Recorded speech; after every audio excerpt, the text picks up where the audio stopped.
Hey y'all, welcome back to my channel. My name is Taya and this is Taya's Turning Pages.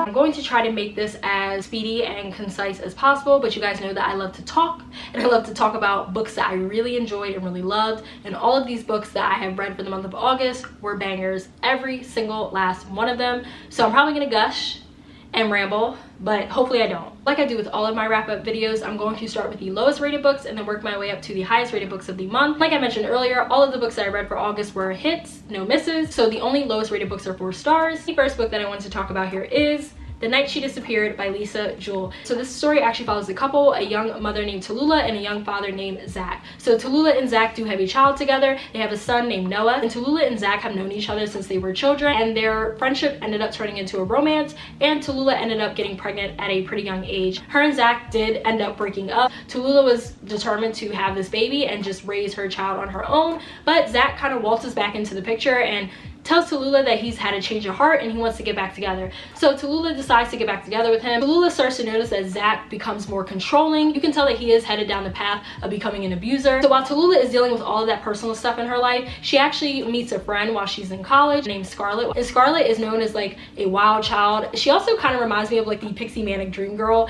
in a way. But her and Tallulah do become friends, and Zach is not happy about this. He does not want Tallulah hanging out with Scarlett and her friends because he feels like they're not good influences.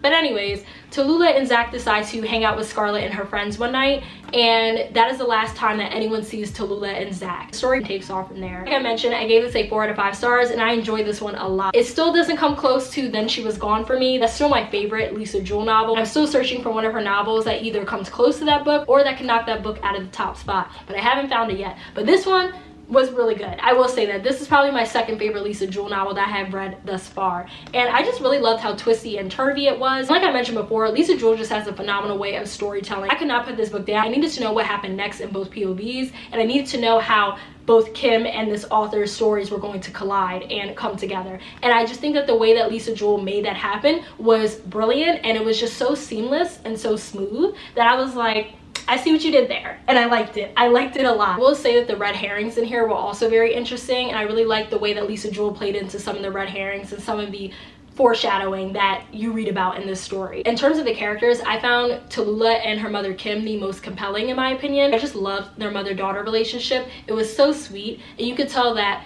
Tallulah's disappearance really did a number on Kim for obvious reasons, and it really just puts into perspective for you how devastating it must be to have a family member or a loved one that is missing and you don't know where they are. I can only imagine how agonizing the pain and the unknown is, and it was just heartbreaking to read through Kim's POV because you could tell that she was depressed, but she was trying to keep it together as best as she could because she knew that she needed to not only find Tallulah and figure out what happened to her, but also take care of Tallulah's son Noah. And I just love that Kim, no matter what, never gave up on trying to find the answers behind Tallulah and Zach's disappearance. In terms of Zach, hated his character for obvious reasons, so I'm not going to spend too much time or really any time on him, but just know that I hated his character. And then in terms of Scarlett, I thought she was very interesting. Like I said earlier, she definitely gave off that manic pixie dream girl vibe, and I didn't really like it, and I didn't really care for her character. I thought she was interesting, but I didn't care for her character. But I did understand why Tallulah wanted to hang out with her because she was really carefree. She was a wild child, and you could tell that she just did things on her own time and didn't really care about the consequences.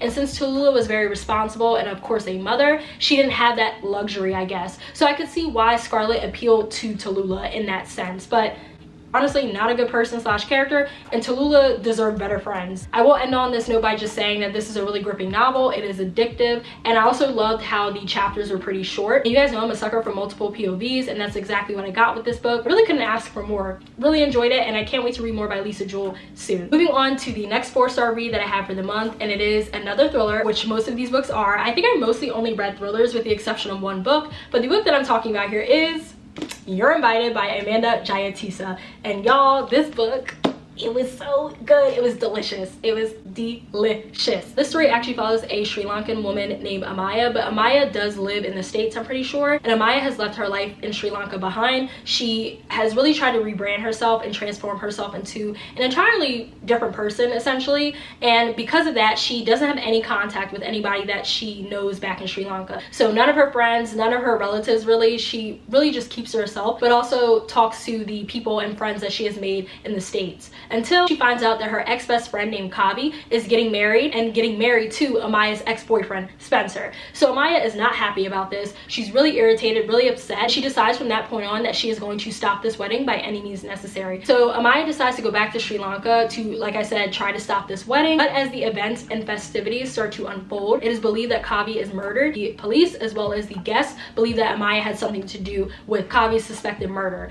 And so now Amaya has to figure out how she's going to prove her innocence, but also figure out what's really going on. Who else at the wedding doesn't want Amaya to have her happy ending? This book got a 4 out of 5 stars for me. I thought the writing was very sassy, it was very witty, and it was also just really fun. And I feel like with the times, Kavi is actually a social media influencer. Jayatissa really plays that up and really shows you just how ridiculous it can be, I guess, to be a influencer or a big time influencer. There were so many different parts of Kavi that the public didn't get to see, but you as a reader got to see. And it just put a lot of things into perspective for me, as how some influencers truly do live double lives or have a mask that they put on for the public, but then of course behind closed doors they are a totally different person. But Kavi's was just so drastically different that I was like, whoa, this is not the same person.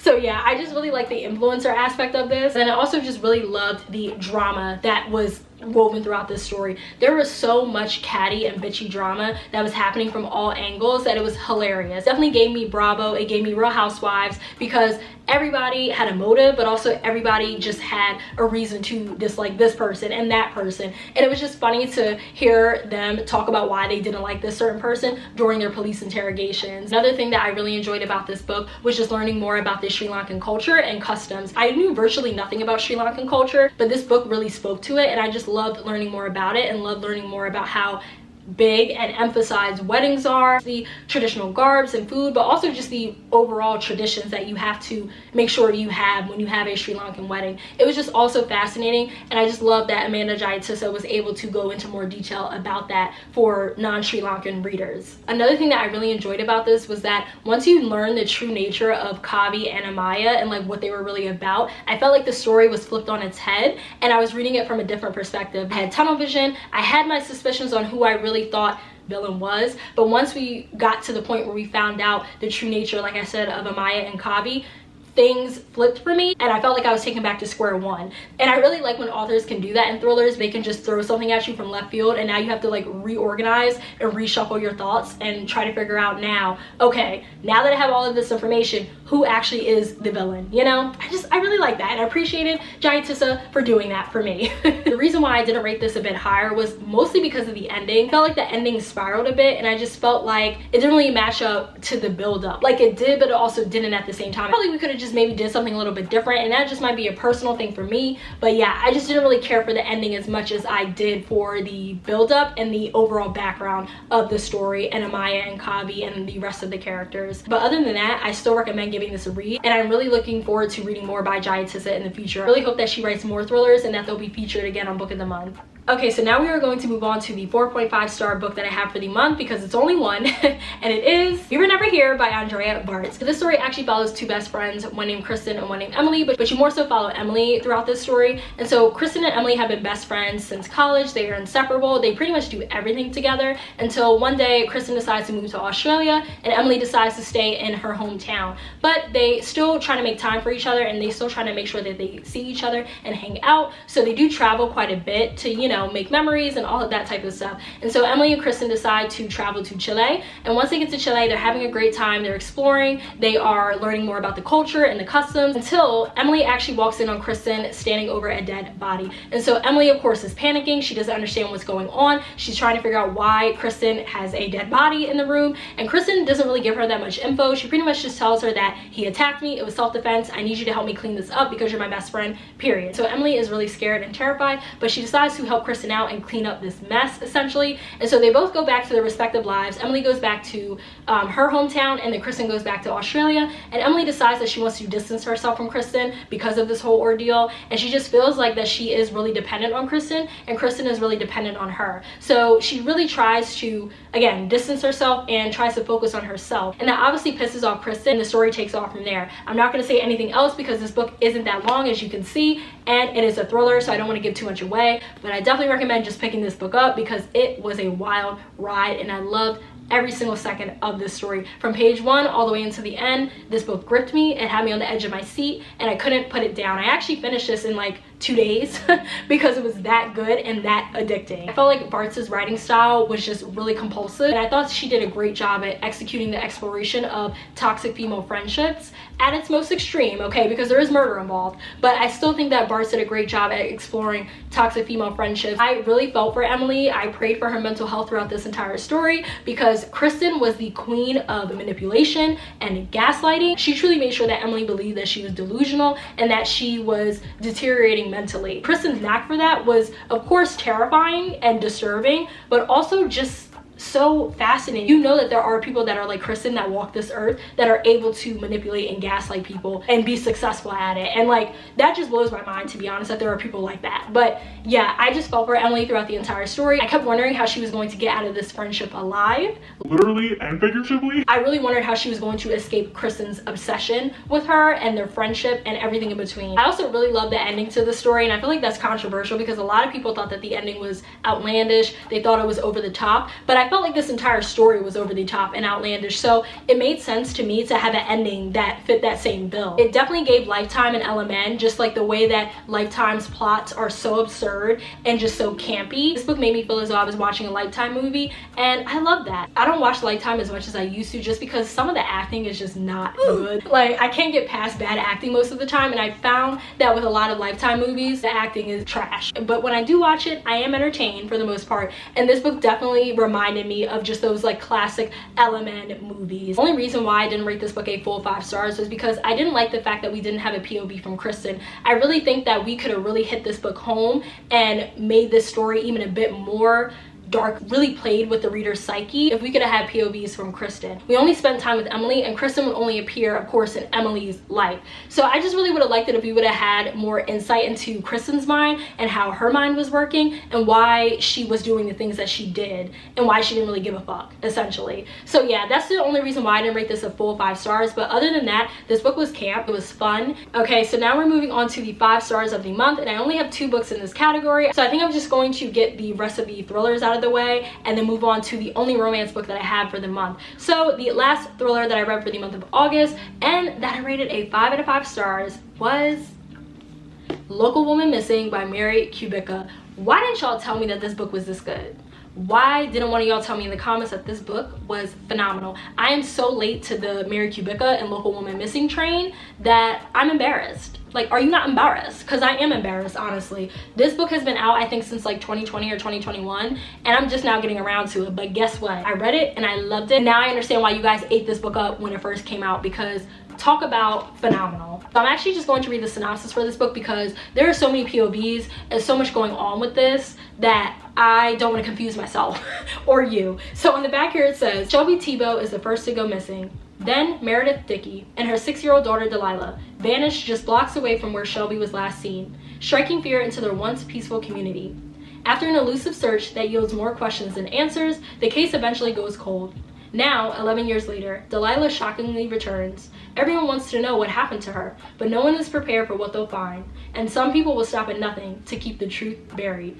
I would just say that this part of the synopsis, everyone wants to know what happened to her, but no one is prepared for what they'll find, rings true throughout the entire story. Truly, from page 1 until the end, I was not prepared for the many twists and turns and jaw-dropping revelations that came with this story. Mary Kubica's mind, it needs to be studied. It needs to be studied. Like, let's just talk about it for a second. Like, I gotta get comfortable for a second, you guys, because this book was brilliant. It was brilliant. One of the most brilliant thrillers I've ever read in my life. I just don't understand how someone's mind can come up with something like this, because like I mentioned, there were so many different POVs and you had to keep up with so many different characters, and at first you're like, okay, where is this going? How is this all going to make sense? Are all my questions going to be answered before the end of the book? And the way that Mary Kubica was able to merge all of these POVs and make them morph into one and just come together in the end, brilliant. Chef's kiss, brilliant, sensational, phenomenal, loved it. Talented, brilliant, incredible, amazing, show-stopping, spectacular, never the same, totally unique, completely not ever been done before, unafraid to reference or not reference, put it in a blender, shit on it, vomit on it, eat it, give birth to it. That's how I felt about this book.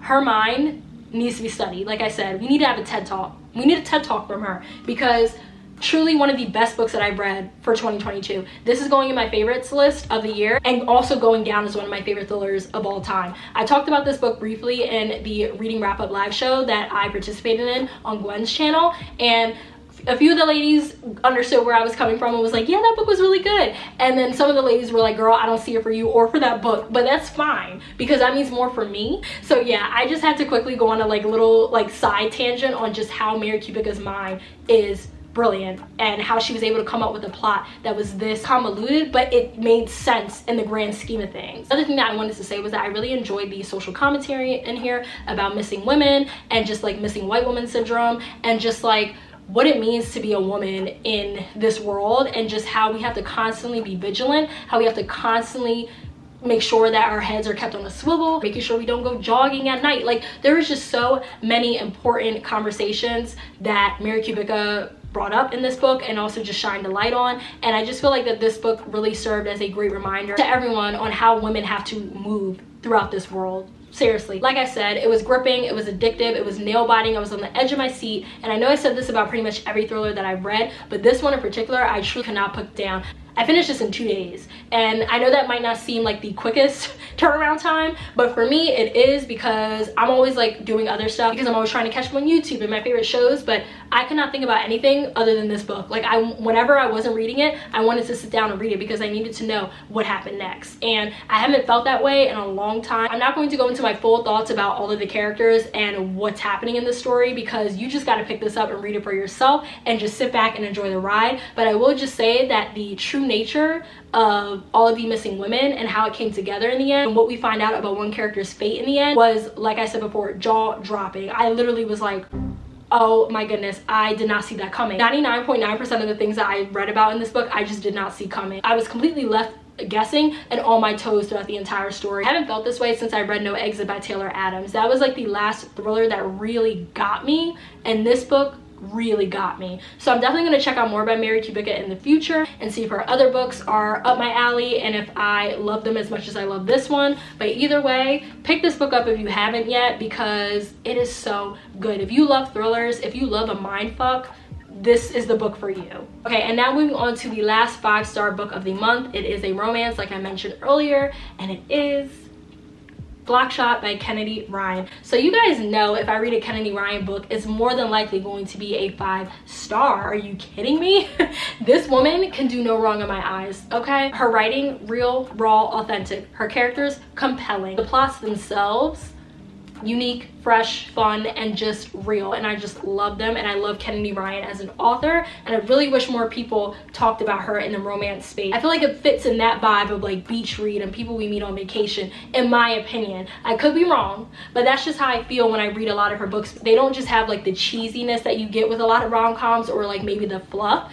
You really do get substance that you do get in contemporary romance, but I feel like Kennedy Ryan goes deeper in her stories with a lot of these plots and these characters' storylines. This story actually follows 2 characters, one named Banner and one named Jared. So Banner and Jared actually go to the same college, and they're both majoring in the same thing. They both want to work in the sports and entertainment industry, but more specifically, they both want to be sports agents. And so starting with Banner, Banner is very intelligent, highly intelligent. She knows multiple languages. She is a true bookworm, and she's just academically gifted. But Banner really loves sports, in particular basketball, so she would love to become a sports agent. And Banner's whole shtick is that she wants to be a sports agent that really make sure that she has her client's best interests at heart, and she's kind of known as a killer with a heart, essentially. So to be a sports agent, you do have to be ruthless, you have to be cutthroat, and you have to make sure that you don't let anybody push you around, so that way you can close deals and make sure you sign on clients. And so Banner knows this, but because she has a pure heart, she is known in the industry as a killer with a heart. She's also known as the rookie whisperer. So that's pretty much what Banner is about. And then on the flip side of that, you have Jared, who is her love interest. And Jared is the true definition of a cutthroat, no nonsense, no bullshit, no frills type of sports agent. He doesn't really care about people's emotions all like that. He doesn't really even see the value or the point of being emotional or having emotions. He really does look at everything and everyone as like a transaction. So because he's like that, that does make him a good sports agent. But because Banner is the way that she is, that also makes her a good sports agent. They're just different, you know? So anyways, Banner and Jared couldn't really be any more different. They do hang out in different circles, but Banner actually works at this laundromat when she's in college, and Jared usually goes there to get his clothes washed, but also to hang out with Banner, spend time with her, and to study with her, because he really does like the fact that Banner is highly intelligent and that she is just, I guess, different from the other girls that he usually dates or surrounds himself with. So as the semester progresses, Jared and Banner start to get closer to one another, and they actually end up hooking up one night. But unfortunately, something humiliating happens that involves both Banner and Jared. Because of this incident, Banner is done with Jared. She doesn't want anything to do with him. She looks at him as like her enemy now. So Jared and Banner end up graduating college, going their separate ways. They never reconcile until 10 years later, when they are both now well regarded and well known as like the best sports agents in the industry. They start to cross paths again, and then their romance starts to rekindle, and then the story takes off from there. So like I mentioned, this book, 5 out of 5 stars. It was a quintessential Kennedy Ryan novel that just had compelling characters, a real and authentic plot, and I just found myself becoming emotionally attached and invested in both Jared and Banner, aka Barrett, or aka Janner, okay? I truly love these two characters as if they were real. Just like I did with August and Iris, I loved both of these characters as if they were real. But I especially liked Banner because not only was she highly intelligent, but she was also just so determined to prove everyone wrong and show that she has what it takes to be the best sports agent in the business. And I just loved her for that. I loved how she didn't really give a fuck about what people had to say about her craft, because she knew she was the best. She knew that she was able to sign on high profile clients and negotiate and secure the deals that they needed in order to be successful in the NBA. And I just loved how she was just a strong, determined boss babe. We love to see it. I also just really like the fact that Banner was made even more relatable, because she had a lot of moments in the story where she was very vulnerable and voiced her insecurities about herself. Banner struggles with her weight throughout the story, and even though it was devastating to read about the hateful comments that Banner would get about her body and how people just felt like they were entitled to say the most vile and inhumane things possible about her because she was curvier, I did like the fact that Banner really tried her hardest to practice self-love and really tried to give herself grace despite what people were saying about her. And it just felt real, and it just felt relatable, because we all have insecurities, we all have things that we're going through, and things about our appearance that we would probably want to change and wish we could change, and sometimes you just can't. Sometimes you just have to work with what you got. And so I just really like the fact that Kennedy Ryan made her character as like realistic as possible in that regard. And there were a lot of times that you were with Banner throughout the story where she was very vulnerable and just very candid and open about how she felt about herself and how she felt about how she looked, and it was just real. Like I keep saying, it was just real. And as for Jared, I had a lot of complicated and mixed feelings about Jared. And when I talked to a few of my Bookstagram buddies that had read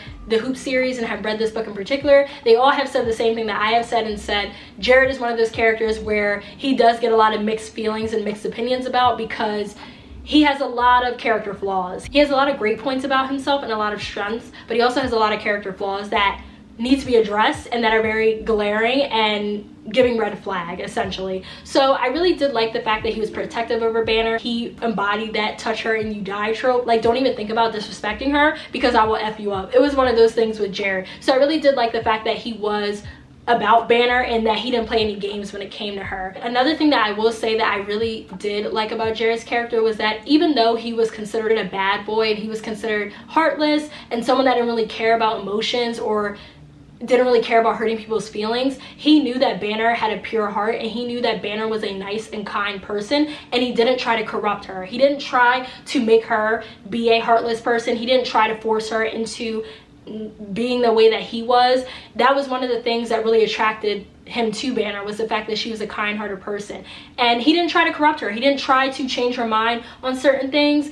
and he didn't try to push back on her personality, essentially. And I know saying that kind of sounds like, damn girl, you really scraping the bottom here, like we really at the bottom of the barrel, we gutta butt. Like it's kind of giving that. But I did just want to preface and say that I do like the fact that he didn't try to corrupt her. He did try to still let her be herself in that regard. But I don't know if that outweighs many flaws and, again, glaring red flags that I've seen with Jared's personality. There were times where Jared was kind of controlling, and I also didn't like the fact that he was super possessive over Banner. There were a lot of times, in my opinion, where I felt like he tried to take Banner's autonomy away from her, and I did not like that. Because Banner had not been in a lot of relationships throughout her life, and because she was so focused on her career and not really like thinking about men and thinking about relationships, she didn't really have that much experience. You could even say that she was a little bit naive. There were a lot of times where Jared was possessive over Banner. There were just a lot of chapters and scenes where Jared used a lot of rhetoric and language that was really possessive. You know that there can be different connotations with the "your mind" phrase,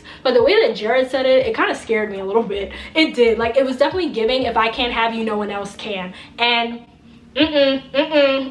red flag.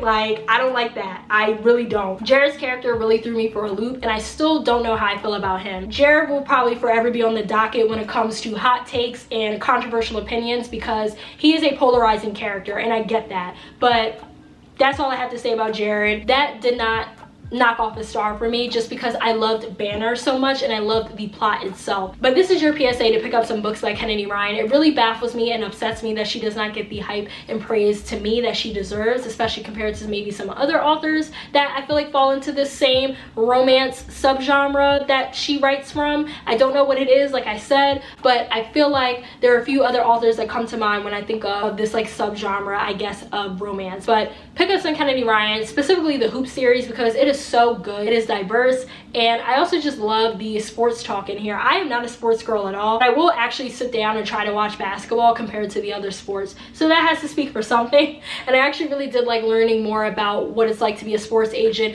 and what it's like to be a sports agent to high-profile NBA players. I do have one more book left in this series, and it is called Hookshot, and I do plan on reading that during the month of September, so definitely make sure you subscribe so that way you can tune into my September wrap-up whenever I drop that. But that is the last book in the series, and I am looking forward to it, but I'm also devastated because it is the last book in the Hoop series, and I won't have any more of these books to get excited about. I do plan on rereading these at some point in the future because that's how much I love these characters and these stories. Kennedy Ryan is stamped in my book. She's goated, and she truly is one of my favorite authors and an auto-buy author for me, because the Hoop series has just blown me out of the water. Alright y'all, and those are all of the books that I read for August. I hope you enjoyed this video. Definitely make sure you like, comment, and subscribe. It really helps me my channel out. And lastly, please make sure you follow me on Storygraph as well as Bookstagram. I will leave all of that information linked down below, as well as at the end of the video, like I always do. I will see you guys in the next video. Bye!